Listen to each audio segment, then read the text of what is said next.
So it's been just over a year since you joined Sony, heading up all brand marketing and advertising for including the Sony PlayStation network, correct? That's correct, yeah. So, you clearly operate in an incredibly competitive category. I saw it's reportedly $24 billion US market at this point. Very well-known competitors.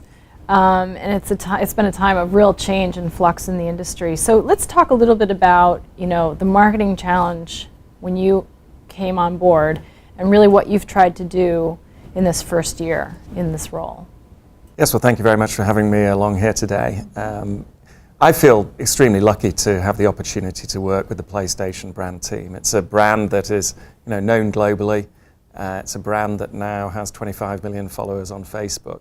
And it operates in a category which really offers true value to the consumer. It brings a lot of joy and excitement to people around the world. It's one of the most profitable entertainment categories. Absolutely, and it's bigger than the movies now. And the PlayStation brand for 15 years has been very, very successful. With PlayStation 1 and PlayStation 2, it led those generations. And in PlayStation 3, whilst we got off to a slow start, we're now sort of neck and neck with Microsoft, Xbox globally, and still behind Nintendo Wii. But that was an interesting proposition that kind of was a rocket ship and then maybe fell off a little bit. So the landscape now is really shifting. And when I arrived a year ago, one of the big challenges is to try and work out where is the gaming industry going?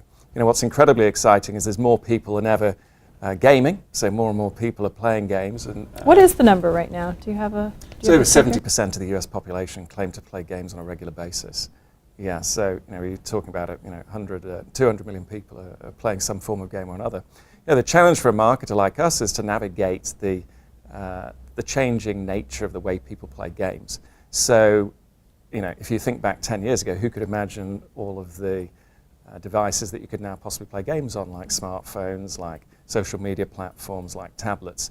Those types of things didn't exist. It was basically console or a handheld gaming device, very dedicated machines. So the challenge for a brand like PlayStation is to say, okay, well, how do we take all the fantastic experiences that we can offer and offer them in all the different categories of distribution that are now available to us? So that's one of the big challenges. Okay, so that being said, we just came out with Wii U, so they're going to be promoting that heavily this holiday season. We are still waiting on the next generation PlayStation. When can we expect to see that?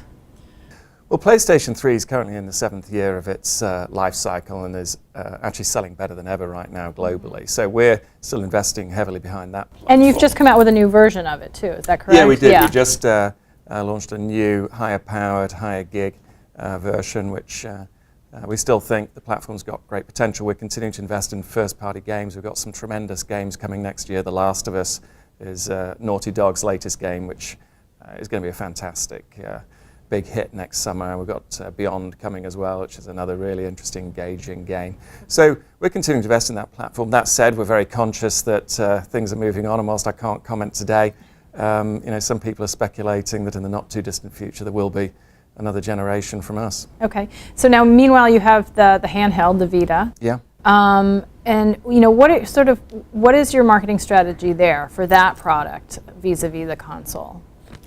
Yeah, so we really think that there's an opportunity over time to develop an ecosystem for PlayStation, with the home console being the center of the centerpiece in the living room, and then to build up devices around that. So PlayStation Vita, so you can play console quality gaming on the go. We recently launched PlayStation Mobile, which is our first move into the mobile gaming space and offering a whole range of games, which we think will be a really significant on-ramp into the PlayStation brand over time. And then we also recently bought Gaikai, which is the leading cloud gaming company. And so we're currently working on how we integrate that into our overall ecosystem. So our strategy is very much around, making the PlayStation brand an extraordinary place to play on whatever device you might want to play it on.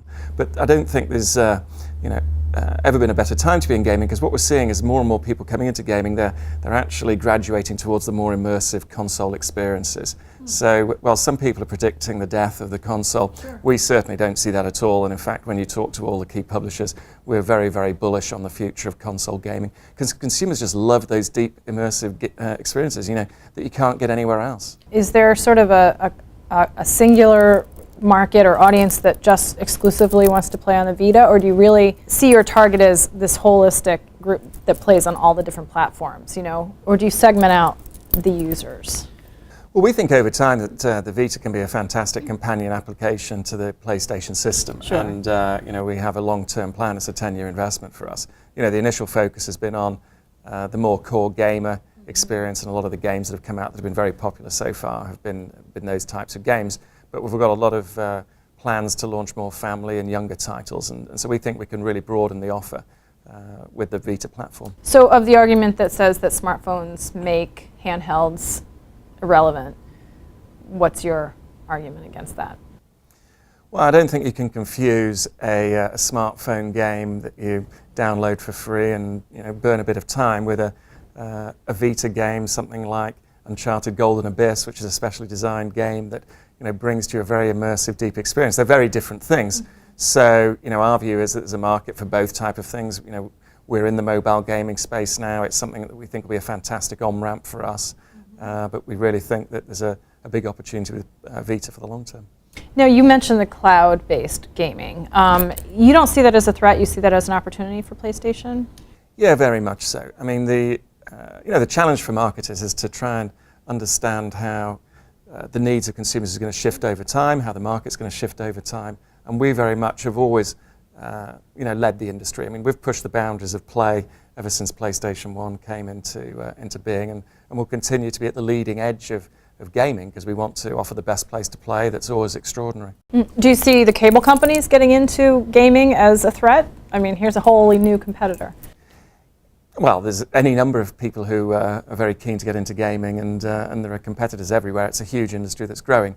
So, our goal is to be the #1 gaming company in the world. Our brand is the best known gaming brand in the world already. We think we can really take that and leverage it globally into all sorts of different categories, new distribution channels, new devices, new platforms. So, we see the ecosystem growing over time, and it's our job to figure out how and where and the types of games people want to play. So let's talk about the development of the PlayStation Network and how important that is as a new revenue stream, really, beyond just the device sales. Yeah, the PlayStation Network is a phenomenal growth driver for us right now, and it really comes in a number of areas. Obviously, from a gaming platform point of view, it allows us to distribute games directly to consumers' devices. And then the other thing is we now have PlayStation Plus, which is an online subscription service where we offer an instant game collection. You get 12 great games where you sign up for $50 for this. And this has proved incredibly popular since we launched this in June. And whilst PlayStation Plus has been around for about 2 years, the real focus on an instant game collection really seems to be working for us. And our sales are up over 70% since we launched that. And then the other area is the whole digital entertainment area where we're able to offer movies and music and stream all sorts of different content, and there's a lot of interesting new revenue streams there. So it's been a huge growth driver for us, and it's interesting when the industry results are reported by the folks who follow the retailers. What they don't get a picture of is what's going on in digital, and if you add the two things together, you get a slightly different picture because we're seeing a lot of growth there. So we really see it as a huge opportunity for the future for us to profitably grow the business. So as we move into, we're in the thick of the holiday season, shopping season now. How did you fare on Black Friday? Yeah, we were really excited. Our sales are up 15% year on year. We've continued to grow market share this year. And we invested heavily behind a number of key titles and key bundles that we put into the marketplace. So, in a market that's been significantly down so far this year, we actually performed very well on Black Friday, I'm pleased to say. Were your sales coming through online channels or in the in-store retail? Or? So both. We had a very significant retail presence with our key retailers like GameStop, like Best Buy and Target and Walmart, and they did very well both on hardware and software and peripherals, and online, Amazon in particular, were very aggressive. They actually priced Vita out with a bundle with Call of Duty at $179, which was an incredibly aggressive place to be, and they sold through, I think, 25,000 units in about 7 minutes or something. It was a pretty incredible performance from them. So as we move into the holiday season, or as we're in it, are you putting most marketing priority on, the new version of PS3 or the Vita, or, are they pretty much in line as far as the focus for you? Yeah, so it's a combination of both PlayStation 3 and Vita, but our main focus is on the games, because that's what people really want. They want the deep, rich experiences. So on PlayStation 3, we've partnered up with Ubisoft and their Assassin's Creed brand, and it's just been a fantastic partnership. They offered us 4 exclusive missions, and we've also supported on PlayStation Vita the new Call of Duty game that has come, and that's been very successful, and also the Assassin's Creed game. So we're really putting together bundles for consumers and then supporting those. And you still sell the PS2, correct? Yes, you're not putting any marketing dollars behind that at this point? It's a platform that's coming towards the end of its life. Most of the sales now are in some of our other regions down in Latin America. There's still a demand for that sort of lower priced entry-level console down there, but it's pretty much over in the US in terms of selling the console, although we still continue to sell games. To the people who say you're ultimately going to get out of the console business, you say? Well, I say that PlayStation's in the business of pushing the boundaries of play and delivering the most extraordinary gaming experiences, and will do that in the ways that consumer wants them. We think that the home console in particular offers something that is very, very different and unique, because the power that is in that box allows you to have experiences that you really can't get in any other way. And when you see people so immersed and having such a fantastic time playing these games, you can't get that without a home console. Now, in time, could that technology shrink and could it be packed into a television set? Who knows? But that's certainly not possible right now. 5, 10, 15 years down the road, could that be possible? Maybe. Okay. Could it be completely distributed from the cloud? Maybe.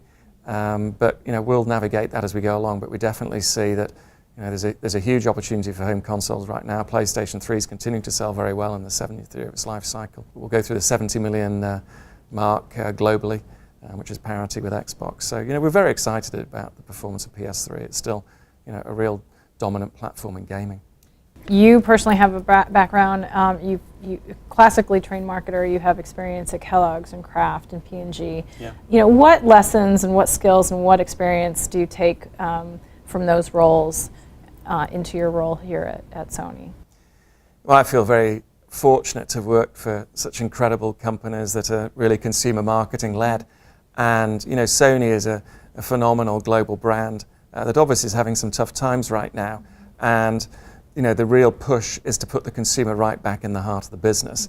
And I think a lot of the classic marketing training that I was very fortunate to enjoy, and the brands that I was able to work with and the people I was able to work with in those great companies is very transferable into this particular business. With a great brand like PlayStation, it was one of the things that really attracted me, was the opportunity to come in and really try and be part of the team that helps in the US take PlayStation back to #1, and to really do something special.